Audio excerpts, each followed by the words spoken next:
Venn diagram techniques. This is not explicitly covered in your book, but I wanted to give you a technique to easily figure out how to shade a specific portion of a Venn diagram.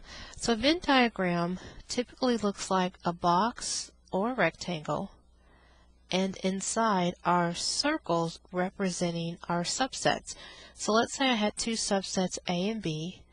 Typically we would write them with the circles overlapping, which means that A and B probably have some events or some elements in common. That's the typical picture, and we'll actually get to something a little bit later when A and B are disjoint.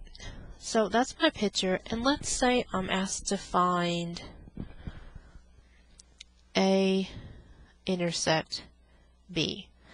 Now in a simple example like this, you might notice that the intersection between A and B is just this area right here in the middle, which is pretty straightforward. But what I want to give you is a technique to use when it's not as straightforward as that. So for instance, let's say we're asked to find A intersect B complement. So in your notation, the bar over the capital letter represents the complement of that event. So I'm going to draw another Venn diagram with my two overlapping circles, A and B. And here's one way that makes it a little bit easier to figure out which areas to shade. If you notice, our box, between our box and our circles, we're divided up into 4 areas. So I'm going to label them as 1, 2, 3, and 4. So 1 is just inside A, 2 is the overlap, 3 is just inside B, and 4 is outside of A and B. So for the problem we have here, A intersect B complement, first I'm going to take a look at which areas are included in A. Well, if you look at our picture, both 1 and 2 are included in the circle for A. Then I'm going to look at what's included for B complement. Well, B complement is everything not inside of the circle B. So if I'm inside of the circle B, that would be 2 and 3, but outside of the circle B would be 1 and 4. And so then between these two, remember the intersections, what they have in common. The only area they have in common is area 1.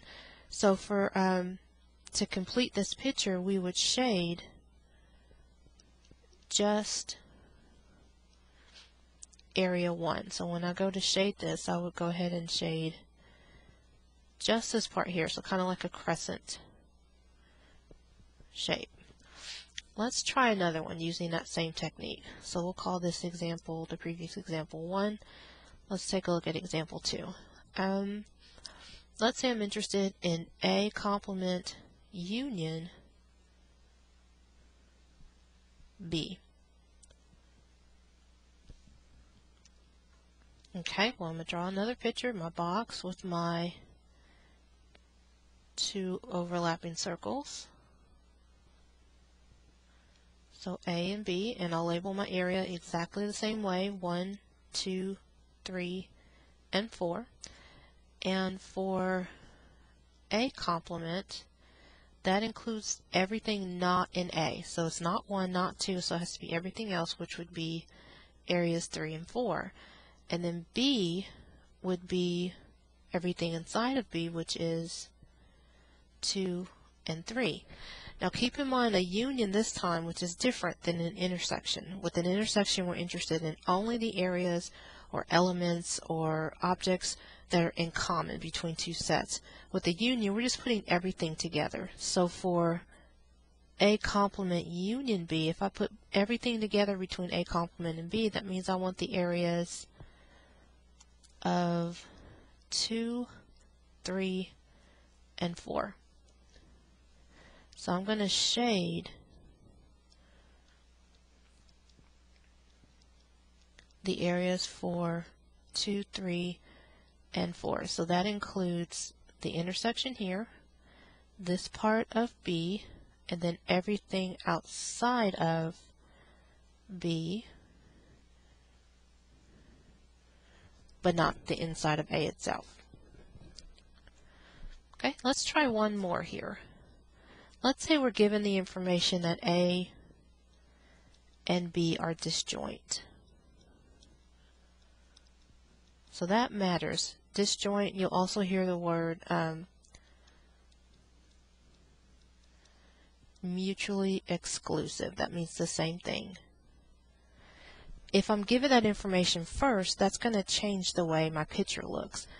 But and we can do a similar problem. Let's say I want to do A complement intersect